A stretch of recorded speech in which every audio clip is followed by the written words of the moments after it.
Arbiter of Fate. Sounds sweet by Dead Nexus. Hopefully I pronounced that right. I think I did. I love you guys. Here's Dead Nexus here on the Metal Mixtape.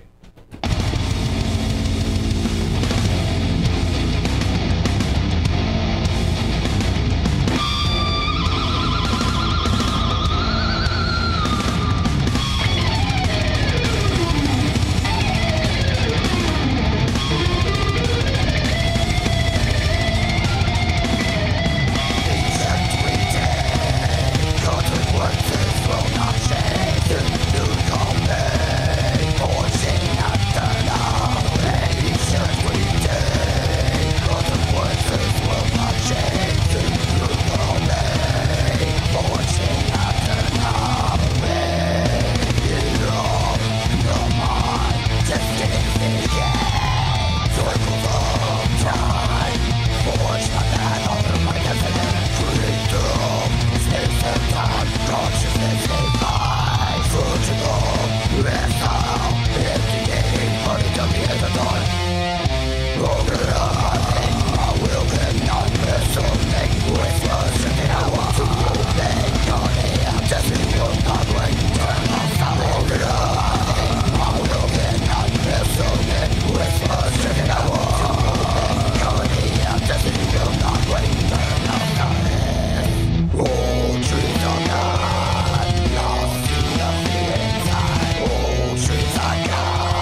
And that was Dead Nexus. You know what? The next best thing to playing Dead Nexus is having Dead Nexus on the show. So let's call him up. What? Let's do that. I like doing it live so the listeners can know they like shafted me. Oh, you know. Hello? Is this Dan? This is... What is up, my friend? What is up? Welcome to the Metal Mixtape here in Ashland, Oregon, in front of the billions and billions around the world. Let's give this guy a hand. Alright, Omar, thanks for having me on the show. Stoked to be here. Dude, Dan, I'm stoked to have you, man. It's you know what, dude? It always feels refreshing when you actually talk to somebody instead of all these messages. You know what I mean? Like, I can't tell you like how easy it is to like put all the pieces together once you finally hear somebody. Because like, there's people I connect with, dude. Where like 2 or 3 years down the road, because you know, like you finally hear each other. Because like, I know I've been friends with you on Facebook for like way before we even talked about like doing Dead Nexus or interview on the show, or me barely starting out, dude. But your music's brutal. I'm happy you reached out. I'm happy to have you on, dude. How you doing tonight? I'm doing great, and stoked to be here. Thanks for having me on the show. Of course, man. We got my co-host here, Captain Manhattan, as well, dude. And we thought your music was just brutal, dude. So badass, man. So, all dude, right, I think Manhattan. All right. Oh yeah. No, he has the best handle on the West. Hell yes. I needed something catchy. So, dude, the first thing I thought of was like with Dead Nexus. I was like, dude, that name's dope. How has nobody taken it yet? I was like, did Halo copyright this yet? It's freaking sick, dude. Yeah. Yeah, it took a while to come up with that name, and we just got lucky that nobody else had claimed it yet. Did you throw a fist in the air when that happened? Because I know anytime I ever had a project and I finally found a name that I thought was decent, I always did that. Oh yeah, we had big celebrations that night because it took us months to come up with the perfect name. Dead Nexus. Hey, dude. Well, check this out. Do you remember any of the other possible names your band was gonna be? Oh, we had such a huge list. We just went through so many, trying to just cram 2 words together. Like, okay, what sounds right? Right. Well, you know what? Nowadays, dude, with bands, they'll usually add like an extra letter. You know what I mean? Oh yeah. I'm surprised nobody's added like Metallica with an H at the end and been like Metallica. Metallica. Oh, like you wait. After tonight, they're gonna be popping up everywhere. Right, dude? Oh, dude. Well, dude, your music's absolutely badass, dude. I always see you working on your craft, shredding the guitar, dude. Like, always, yeah. So, dude, like, being able to play this type of music, I feel always stems from, like, how a person, like, originated in music, you know what I mean? Because, you know, I feel like music is just, like, a connection to our emotions. And definitely. And that's just what we replicate, dude. Why, what steered you to this genre specifically that feeds your fire? Well, you know, it started off back when I was young, but I just kept getting into more heavier music, from Metallica to Slayer to Death, to just kept on going, and it's like that itch that you can't scratch.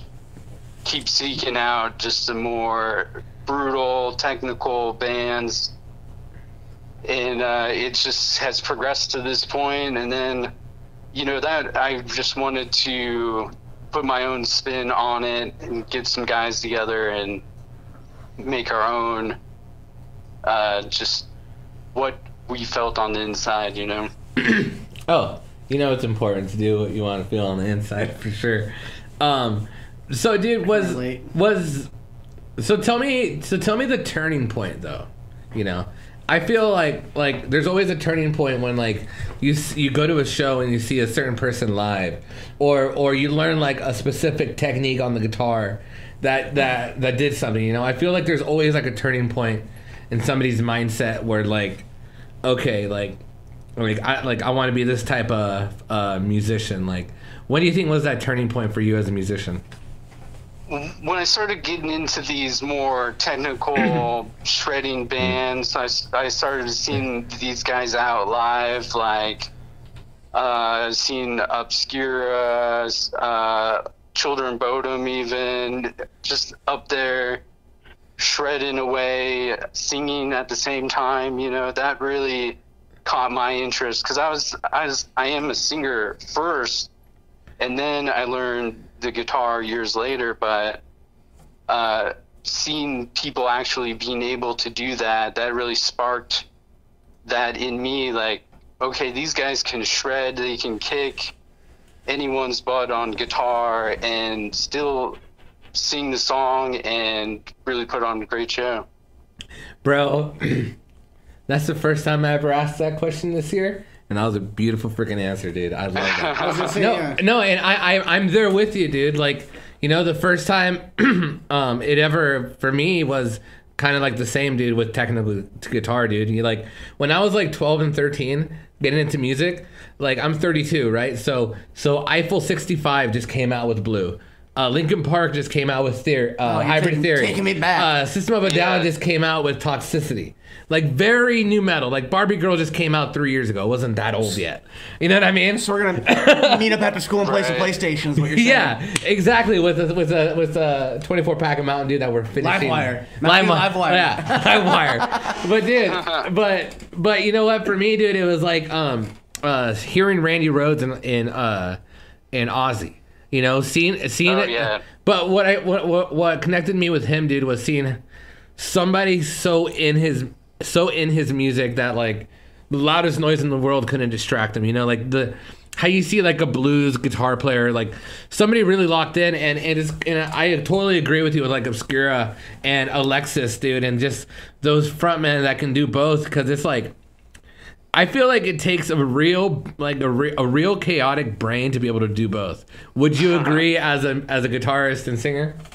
Yeah, definitely. It's kind of like, well, how come Ozzy can sing but he can't talk? You know what I mean? Like, you're using different parts of your brain to pull this off at the same time. And yeah, total chaos. I'm happy somebody's defending Ozzy out in here. I'm happy. Like, you know, when you've been singing that stuff, you know, all over and over and stuff like that, I can imagine it's probably embedded in his brain, whereas, you know, having a conversation is completely different. Exactly, yeah. It's all on autopilot. That makes 100. No, it really does, dude. And I always question that, but I've always thought about that you know, he's done this so many times that, like, you know, It's like, just there. oh yeah, well, Yeah. You know. Yeah, it'll probably always be there. So, dude, Dead Nexus, dude. This music's absolutely brutal. Do you guys do your own self-producing, or do you guys do studios? Like, what's your guys' production like? We've done both. You know, we've gone through different avenues, and it kind of depends on what our lineup is looking like at the time. And during COVID was you know, a hard time for bands, and by the end of it, our drummer had to part ways, so that had a big influence on, you know, how we produced this one. We did it just all in-house, kind of took our time, make sure it's received the way that we wanted to. No, I dig it, dude. So, you know what? It's always like, before you guys release a song, like what are some of the process you take? Do you guys have like people from the outside to listen first? Do you guys like have to like? Do you guys ever like compare it to like similar production to other artists? Like how do you guys know when it's the final say to release it? Right, that's the hardest point. Is like, how long do you keep polishing it? But first off is to compare it to who you respect, like a good quality studio recording, and then listen on every speaker you can get a hold of and make sure it's coming through, because it's not going to sound the same on your speakers as somebody else's, or if they're on their headphones. You really got to check that out and make sure it's coming through right. So with you guys doing all of that, like, what do you think was your biggest challenge ever in doing it by yourselves? Well, really, their hardest challenge is getting it out there for people to listen to, just getting some plays. But on the production side, getting the guitars getting that perfect tone is, you're always chasing that dream of that perfect guitar tone and trying to get that dialed in. Well, this is perfect because this leads me into my next question is, and I even asked this question to Stefan Komamer from Obscura. So, oh yeah. So I interviewed him last month, you know, and I asked him this question, and I'll tell you his answer afterwards. I don't know if you listened to the interview, but so what's your take on all these plugins versus like tube amps in the recording, and what's the benefits that one has over the other, you know, because I know both of them have their benefits, but what's your take on a lot of this whole new recording era where like you can get away with just recording with like programs and pedals?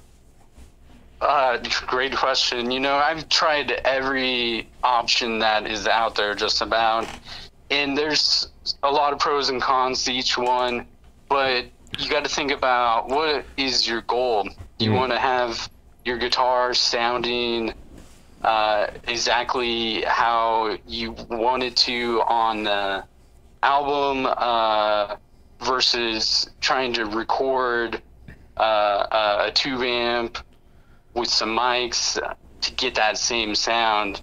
There's a lot of challenges, like with the mic. How many mics do you have, incorporating the sound of the room and the cab into that, where with the plugins and all these digital options, you can just keep refining that, try it again without having to re-amp everything, rerun it through your physical amp. On this album, I got those neural DSPs, some different plugins for those amps, and got this tone dialed in pretty good. Dude, yeah, it's definitely a challenge, dude. I know in San Andreas, you know, we're actually trying to do all aspects, because we can plug in directly, and also we're miking. So basically we're miking, we're putting like 4 different so we were kind of doing it like the old school way, where we have like 4 different mics set up on our cabs, but also we're recording it directly plugged in. So you're gonna hear 3 different takes of like the guitar at once, almost like 5. Sorry, we have this big board, so we're almost taking 5. So almost where you can take the benefits of having it directly plugged in, and having the resonance of the mic. Yeah. Right, definitely. And you know, you're recording it, you might as well split it, get the dry signal and through your amp at the same time. I mean, it doesn't take any extra effort. And mix that in as you see fit, and you can get the best of both right there. Absolutely, dude. So before we talk about your new album, what's your take on like everybody just like buying extended range guitars, and what's your take on like the like fan frets really becoming popular, and headless stocks, like this whole different like trend of guitars? What's your take on them? Well, you know, ever since new metal and Korn, it's really started to get, just kind of kept going. 7 strings, 8 strings, 9. You get 14 strings, it just keeps going. You know, me personally, I play this the 7-string, and I do that because when I played a 6-string, I would drop tune it, but with the 7-string, you get both. You can drop tune it, and then still have 6 strings in standard. So that gives you the best of both of those tuning options. I've never messed around with the fan frets, but I've heard kind of hit or miss, but more good things about them than bad things. But if it makes it easier to play, that's what it's all about, sounding better and making it easier on the musician. Yeah, because I remember like you could either do that or just like play classical, you know, where you kind of have like the guitar like kind of up in kind of the headstock in the air. Yeah. So Or just play a harp. yeah, or just play a harp, dude. So, dude, so for the listeners out there that don't know your band, tell them a little bit about Dead Nexus, and also tell them all about your new album, dude. For somebody who's never heard you guys. All right, so Dead Nexus, we're a death metal band at heart. We sometimes dabble in thrash and technical and blackened death metal, but we're all about it. The guitar really is the central of this sound. You know, some people call it that wall of sound, but just having some sick riffs, some blast beats on the drums, heavy bass, and got me doing the brutal, what are they called, Cookie Monster style vocals. That's become all too popular. And yeah, 6 solos and heavy riffs. Our new album, Becoming the Ancients, this is a concept album kind of building on our prior albums, exploring the depths of humanity, and can we this whole album explores potential futures for us as humans as we go through these different parts of our civilization. Right now we got the pandemic, you know, what's going to come after that, can we make it through that, and ascend to our you know, more advanced place, or are we going to turn all dystopian hellscape of the government overreaching in our lives, or religion enforcing their beliefs upon people. It's just kind of a sci-fi mix of just heavy riffs and shredding guitar solos. Man, dude. Dude, I think that's absolutely sick, dude. And I definitely know, like, what you're talking about. Like, I love that. I love the concept of your album, too, dude. And it just, to me, it just sounds like just very, like, open your mind, you know? Freely think and question everything. The Becoming the Ancients, you know, are we, if we're alone in this galaxy, this universe, can we survive long enough to become kind of like Star Trek, the more advanced ancients looking out for maybe new generations to come? Or, that's insane, dude. Wouldn't that be nuts if, in fact, we were the most advanced civilization and the entire, and, like, in all reality, the people, the things we call aliens are just billionaire humans on their spaceships coming to visit Earth? Right. It's like ancient aliens, but reverse. What if it's just that, dude? What if it's just super rich people They live from other planets like Earth that just made it like another Steve Bezos, but in like a different universe? You know, it was like, oh, I have enough money to fly. Oh, look, we found this one planet, and it just happens to be Earth. You know? Yeah, let's go poke around there and see what they're up to. Oh yeah, they're probably laughing. They're like, dude, there's no aliens. We're just rich. Look at this spaceship. Why wouldn't you want to build this? Right. Apparently that's the only thing to do once you're the richest person ever. Just blast off into space. Apparently, dude. But hey, if you were the richest person ever, what would you do? Yeah, I'd probably do the same thing. What about you, Captain Manhattan? If you were the richest person in the whole world, what would you do? I probably would get bored, like, you know, having my favorite bands come play. Cause I'd be like, I could just do that any day. So yeah, space would probably be a logical. That would be kind of cool if, like, you were rich and you own like a. Yeah, I guess everybody would do that. Just have like a Woodstock in your backyard. Yeah, if like an Omar stock or. So, dude, we played a song earlier by Dead Nexus, "Arbiter of Fate." Tell us a little bit about that song. Arbiter of Fate, it kind of explores the concept of, do we have free will, or are all of our choices predetermined? The Arbiter of Fate is kind of that, you know, do we have free will, or is someone pulling the strings, guiding our destiny? our choices through life, through existence. So for you, dude, I'm gonna hit you on the spot again. When was your turning point for when you really started like opening up? Like, did you take a half a bag of shrooms? Did you die for 10 days and come back with like a revelation? I'm a huge dude. Believe me, dude. I go home and my girlfriend will walk out watching me binge watch things about like planets and like like exoplanets and like things about black holes. She's like, "You are into this stuff?" I'm like, "I don't understand any of it, but I like it." Right. I got to learn more. It's those unknowing answers, but I guess really started off at just growing up, being exposed to so many things to make you wonder. Like, I grew up with X-Files and Twilight Zone, Outer Limits, Alien Autopsy. Like, is this real? 10-year-old me, like, probably not. Honestly, I'm a skeptic at heart, but like Mulder, I want to believe. I love it. Truth is out there.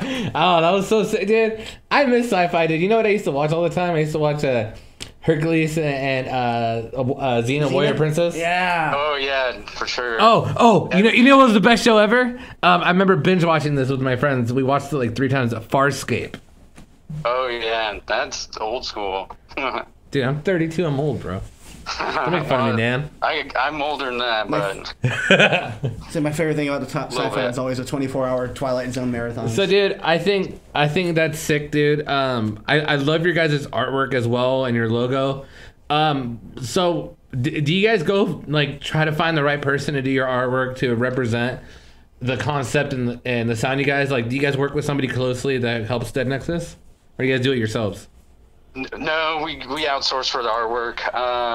We had been using Mark Cooper for the last several albums, and this time we went with hand-wrought art.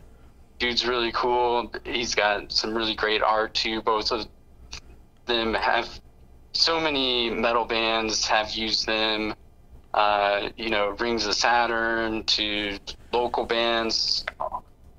They're both great artists, and this artwork, this new one, we've been shopping around for months, and when we saw this, we knew this was the one. Dude, that's awesome. No, dude, I love your guys' artwork. I love your guys' logo. I love your guys' band name.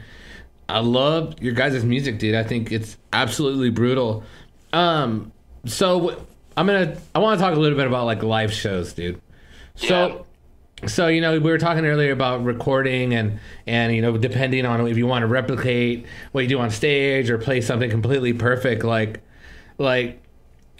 is playing live something you guys take like really seriously to the point where because I don't know, I feel like the live show is the real turning point for like any band.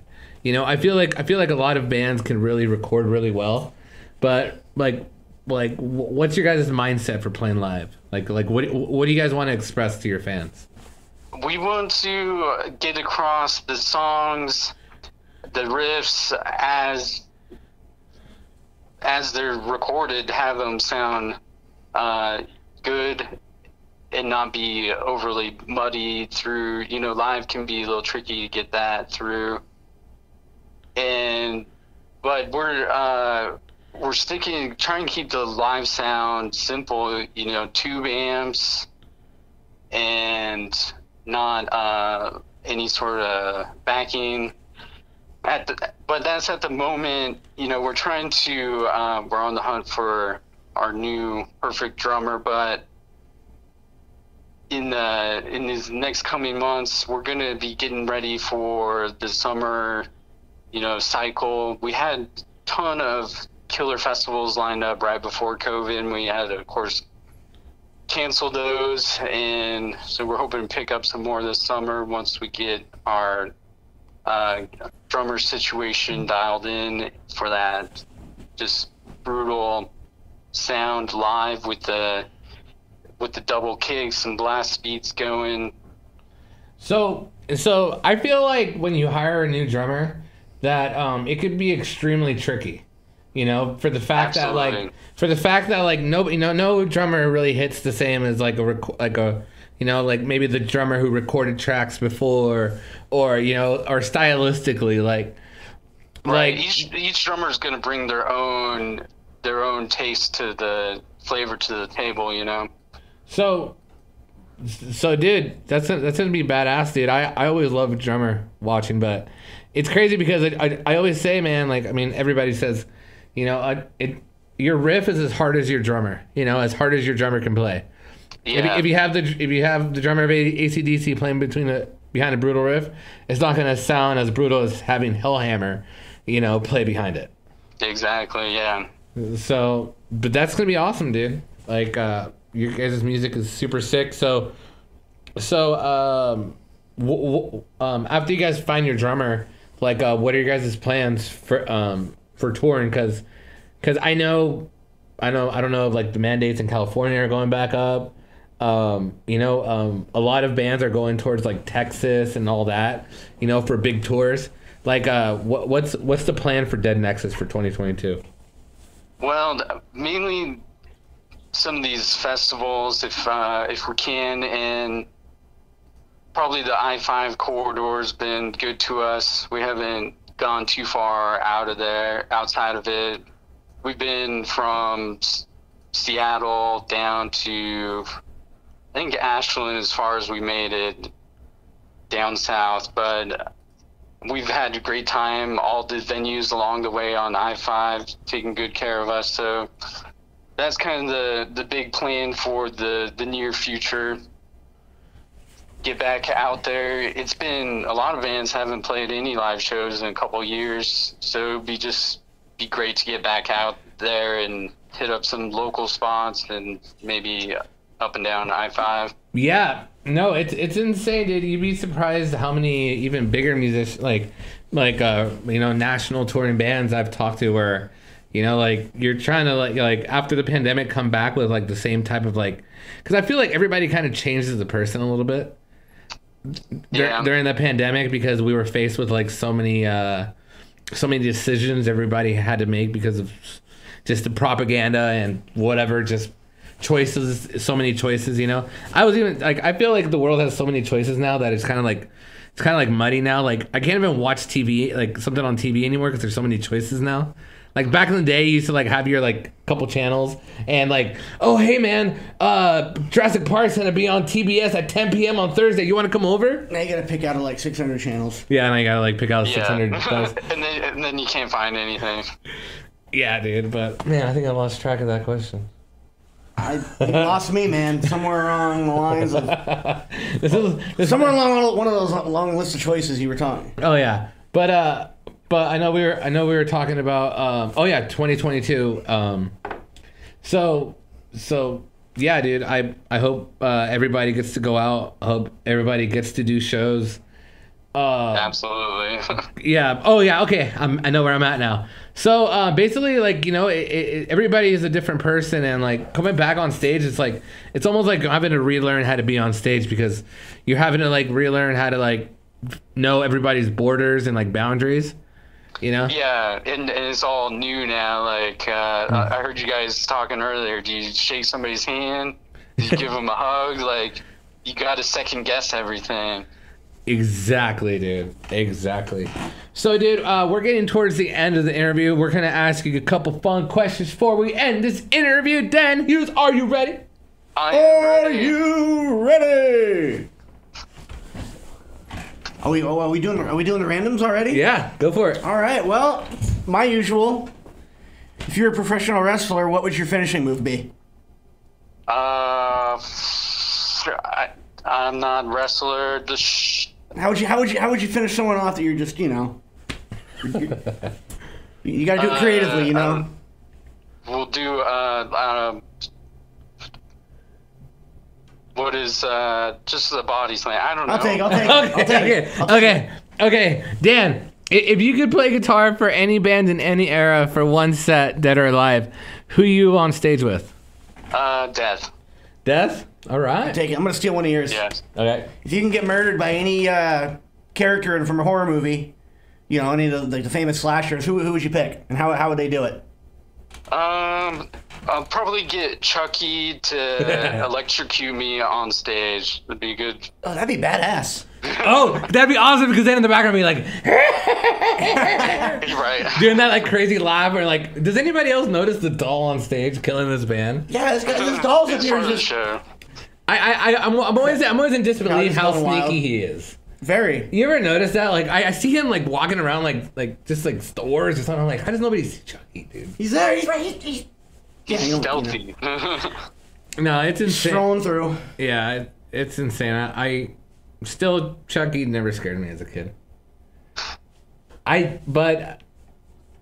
Freddy always did, but Chucky, it was all right. And I don't know.